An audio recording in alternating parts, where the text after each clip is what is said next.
Hello everybody, I am here to show you the behind the scenes for my last video, Alien Animation. Instead of doing some sort of fancy schmancy thing, I decided to just do it live right here on my desktop. So here is kind of just the process I've just recently devised for making these sort of animations. We're going to do this fun, quick, easy, live, and I'll show you the whole shebang. So first I just started with the idea. I just wanted to make a short animation, and I liked the Alien movies, at least the first two, Alien and Aliens. So I was like, why the heck not? Oh, shut up, iCloud. Shut up. Okay. I just restarted my computer because it freezes sometimes. I don't know why. I haven't figured that out. So let's hope this doesn't freeze before I finish. I'm going to let you finish. So I wanted to make an alien animation, so I did that. That was the idea. So then I went into Photoshop CS6. CS 5.5 is just as good. I have upgraded to 6, so I'm using 6. So I just went File. Okay, this is going to be like crazy step by step. This is just the basic. Okay, so new. I set up a new thing. The width and height are actually double. It's double the size of the video frame times 2. And I turned it on its side because my characters are tall. Okay, it's not even turned on its side. Okay, sometimes I'll rotate this so it's like a long skinny block because the characters are generally vertical as opposed to like laying down. You know, they're standing, so they look like that. The reason I've made it double the size is because generally the characters are then, Photoshop is where I make the characters, by the way. I don't know if that was clear. Then they're twice as big as the frame, which means when I scale them down, at least in my imagination, they'll be less pixelated. Like the curves will be more curved because there's more data in them. I don't know if that's actually true. That was just what I figured. So, I mean, yeah, that's why I do it that way. I don't know if it works. I just pretend it does. Okay, so I mean, here, Photoshop, you know, you can make circles. So far, all of my characters have been circles. But when it comes to things like, I'm just going to do a quick, really rough, give you an idea of what's going on here. To make things like a shirt, you know, I'll just start with like a square using the pen tool. And then what's cool is you can obviously just like edit. I'll make him a green shirt, okay? What's cool is once you have the thing selected, you can just add more points wherever the heck you want. And it's really awesome because what you can do is using all these Bezier handles, which is what these little pulley things are called. You know, you can make weird shapes. But what's nice about this is, although I can kind of draw-ish, you know, I could like hook up a pen to my computer and draw on a trackpad of some sort and make it all fancy schmancy. I am not an amazing artist, and that would take 4 ages. So here, what I can do is I can just make a shape and then just keep tweaking it until it's literally the shape I want. I don't have to rely on my hands to be steady or my drawing ability to be good. I can just keep tweaking and bending, and like if you want the corners to be even more rounded, you can pull them out. You can tighten them in like this to make like squares. You know, there's all these other tools here that you can use at your disposal to really tweak all the parts. And as you can see, each shape over here on the right is a different, it becomes a different piece. So literally all these pieces are separate, and I can move them around at my leisure. So that's how you start it. If I can open recent here, I'm going to open my marine. There he is, getting stabbed. I don't know if I have the tail piece. I couldn't tell you. So okay, by the time you're done, there's like a million pieces. Okay, wait. So if the tail is above the body and below the gun, it must be. By the way, this blood piece didn't get transported into the video, and I don't know why. So there was no blood on the tail in the actual video. Anyway, so here's the character from the actual video, and what I actually do after he's completed here. Oh, and by the way, here's a little fun fact. For the gun, I literally took a picture of the gun from the movie. Oh crap! I can't move it. Why? Come on. No, it's not. Where's my gun go? Where'd my gun go? come on, come on, come on. Layer 1. There it is. Okay. I took a little picture of the gun from the movie, made it a little bit transparent, and literally traced it in 2 pieces. So the gun is just a gray piece and a not gray piece. Yeah, literally to scale from this picture I found. So, yeah. Okay, but right now, at least in Photoshop, I can move all his individual slices, you know, like his head slice and his eyeball slice. But that doesn't help me because animating each slice individually would be insane. So literally what I do, and this is probably the most annoying part, and there might be a better way to do this, but I don't know it, is I turn off pieces until I have just his head isolated. And I turn off all the other pieces until I have just one arm, or just one other arm, or just one torso. And from there, I export each piece. So as you can see here, this is a folder for Space Marine. I have the Marine was just the full one when he's done. But then I have just his right arm isolated, just his left arm, just his head, just his eyes, which animate all on their own, just his body, and just the tail of the alien. Which brings me to my next point, where we open up Photoshop. Or Premiere, sorry. No, not even Premiere. Dang it. We'll open up After Effects. Forget Premiere. And forget another thing. What? Yeah, I know Premiere had a problem. Don't reopen. Don't send. Oh my gosh. Everything's going wrong. Okay. So here we are in After Effects. And there's stuff missing. Okay. So here we are in After Effects. And as you can see here, on the left, we have left arm, right arm, head, eyes. They're all in here in Photoshop, and then they're in here as layers as well. So we have, okay, that's the alien. Yeah, here we have eyes. So we can take eyes and we can, okay, that's the whole frame. I'm a genius.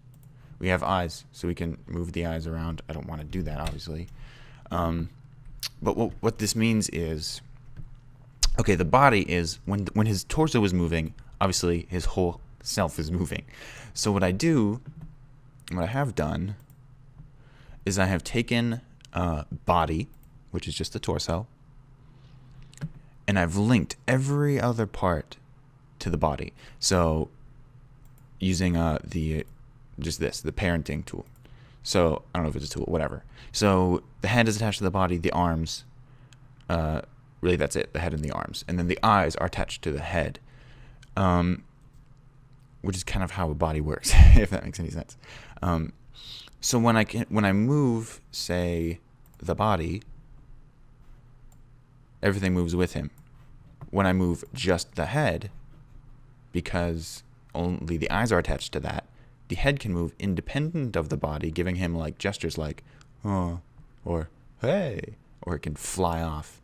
And the eyes will move with him because they're attached to the body. And then if I move the eyes, they can move independently, so he can, his eyes can fall out, or he can, look up, because they're all attached that way.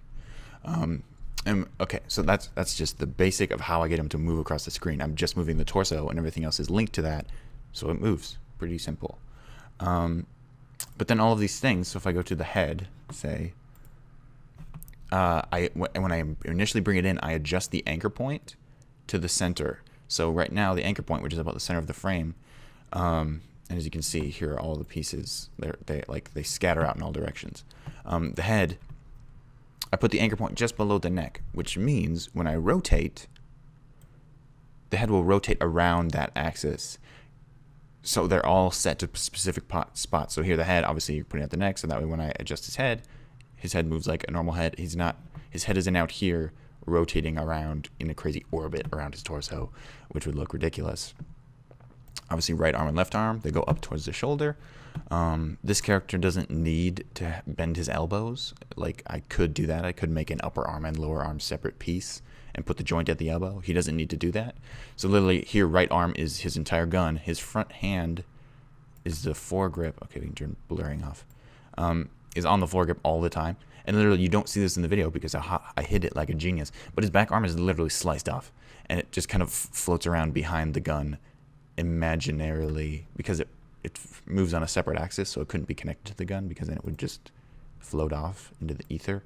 But there it is, back there. So whenever he moves his gun up in the video, this arm will come up and hide behind the gun to make it look like this hand is connected to that one all the time, even though it's actually not.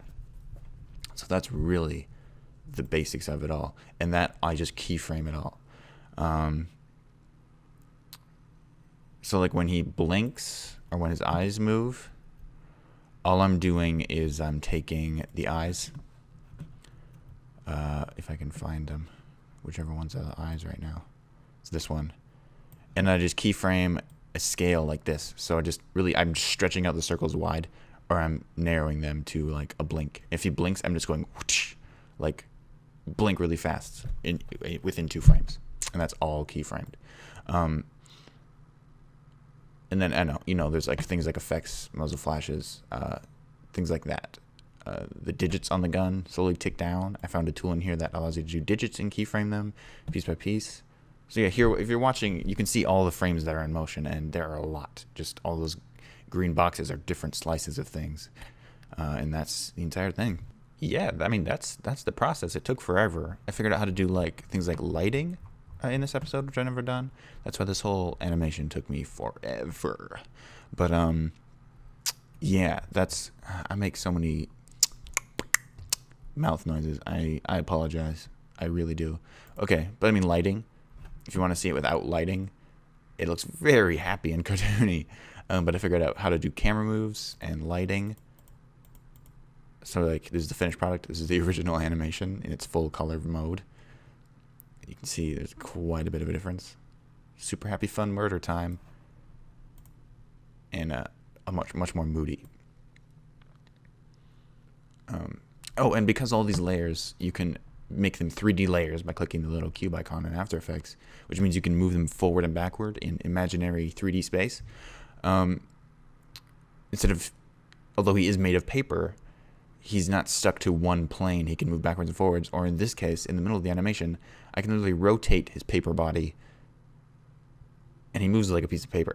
So he flips, which I don't know. To me, it lends to just kind of the aesthetic of, these guys, they're made of paper slices. They're construction paper. That's kind of the style. So instead of trying to do something fancy to make it look like he's moving in 3D, which would be a real pain, he just flips like a piece of cardboard. Okay, I mean, that's really it. That takes forever. It takes a really long time to put all those keyframes. There's a lot of... Let's just look at his body. I don't know if we can see it all here. That's the alien. The alien barely moves. So where's the body? So just the body's movements is all these keyframes. These are all the different moves he does. So he moves up and down, up and down, and up and down to walk. You can see he moves side to side. His whole body shakes back and forth when he fires the gun. And again, and here, he gets slowly lifted up between these 2 keyframes. You can see right down here. So the keyframes are just points where he has to be at a certain point in the timeline. And then whenever there's a gap, either he's not moving or he's moving from point A to point B. So we put one keyframe here, one keyframe here, and in between those 2 keyframes, he's moving up and down, as you can see.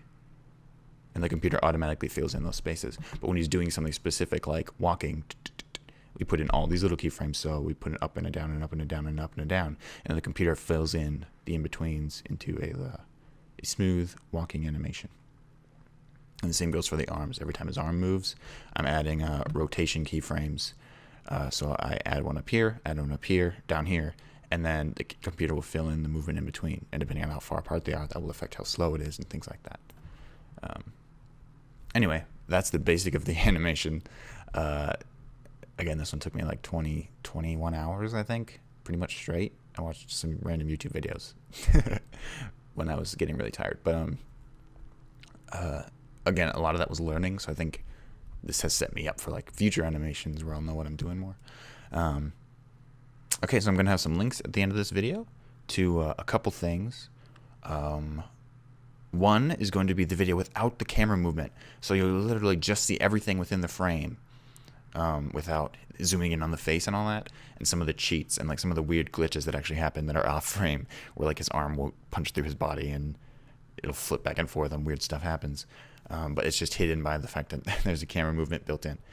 And the other thing at the end of the video is going to be the animation again, but this one is going to have me doing the voiceover, in case you're interested of just me recording the voiceover, and then a description of the audio clips that are being used in the video. So, just, whenever there's a sound effect, I'm just going to pop up some words saying, monster roar, just to give you an idea of what's all in there. Yeah, I think that's it. Also, I think I'm going to post just me. There was no script for this, so I just ad-libbed all the dialogue. So there's going to be a video also in there of just all the other ad-libs, just of me and all the weird lines I came up with and didn't use. Okay, so thanks for watching. I hope that was informative. It was pretty fast, I think. It might have been a long video, but I was talking really fast. Oh, my phone just went off. Dang it. Oh, well, you can cut it out. Anyway, I'm assuming you have some knowledge of After Effects if you're interested in this sort of video. So, I mean, I glossed over a lot, but you get the gist. It's cool to see the behind the scenes. So, there it is. Thanks for watching, and I'll see you later. Out.